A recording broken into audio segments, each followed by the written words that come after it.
ஹாய்ப்பா! உப்மா யாருக்காவது பிடிக்குங்களா? பிடிக்காதுன்னு தான் சொல்லுவீங்க. ஆனா உப்மாவ லைக் பண்ணி சாப்பிடுறதுக்கு கூட ஒரு கூட்டம் இருக்குங்க. அந்த கூட்டத்தில ஒருத்தர் தான் எங்க வீட்டுக்காரரு. இது வெள்ளிக்கிழமை நைட் எடுத்த வீடியோ. நான் போடிமெட்டு வந்துட்டேன். பார்த்தீங்கன்னா, வந்த உடனே என்ட்ட கேட்டது, "உப்மா செஞ்சு குடுமா" அப்படின்னு கேட்டாரு. ஏன்னா, அவருக்கு சின்ன வயசுலேருந்தே உப்மான்னா அவ்வளோ பிடிக்கும். என்னை கல்யாணம் பண்ணிட்டு வந்த காலத்துலருந்து உப்மாவுக்கு இப்படி ஒரு ரசிகர் இருக்காரா அப்படின்னு நான் அவர பார்த்து தான் தெரிஞ்சுக்கிட்டேன். அ என் தலையெழுத்து அவர் கூட சேர்ந்து இந்த உப்மாவ நானும் திங்க வேண்டியதா போச்சு.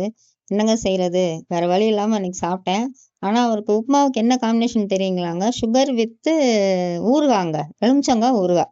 எப்படி ரசிகர்களா இருக்காங்க பாருங்க உப்மாவுக்கு. ஆச்சரியமா இருக்குதுல்ல. இந்த ஆச்சரியம் எனக்கு 27 வருஷமா போகல. நான் 27 வருஷமா அவர் உப்மா லைக் பண்ணி சாப்பிடும்போதெல்லாம் இந்த ஆச்சரியத்தோட தான் பார்க்குறேன்.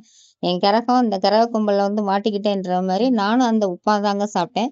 அது கூட நான் நாட்டு சர்க்கரை போட்டு சாப்பிட்டேங்க. இதுதான் நம்மளோட டயட்டு. அவ்வளோதான் மக்களே. சரி சாப்பிட்டுட்டு இருக்கும்போதே வெளிய நல்ல சத்தம் கேட்டுட்டு இருந்துச்சு. பசங்க சவுண்டு. நான் கூட ஏதோ சண்டையா என்னமோ நெனச்சு பயந்து போய் தான் பார்த்தேன். ஏன்னா, அவ்ளோ மழை பெஞ்சுட்டு இருந்துச்சு. 7 மணிக்கு ஸ்டார்ட் பண்ணது விடிய விடிய மழை பெஞ்சுட்டு இருந்துச்சு. பாருங்க அந்த மழையில எவ்ளோ குத்தாட்டம் போடுறாங்கன்னு. நல்லா நல்லா சாங் போட்டு இது பண்ணிட்டு இருந்தாங்க. அதெல்லாம் ஆட் பண்ணா இதுல பிரச்சனை வருமா அப்படின்னு பிரச்சனை வரும். அதனால எந்த சாங்கும் என்னால அப்லோட் பண்ண முடியல. ஆனா லைட்டா கேக்குன்னு நெனைக்கிறேன். இதுவே எனக்கு காப்பிரைட்ஸ் ப்ராப்ளம் வந்து வருமான்னு எனக்கு தெரியல. போட்டு பார்த்த அப்புறம் தான் தெரியும்.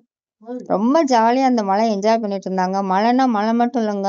உண்மையிலே இது எடுக்கும்போதெல்லாம் நானு அத்தன கவச குண்டலம் போட்டிருந்தேன். தலைக்கு, உடம்புக்கு, காலுக்கு அத்தன போட்டிருந்தேன்.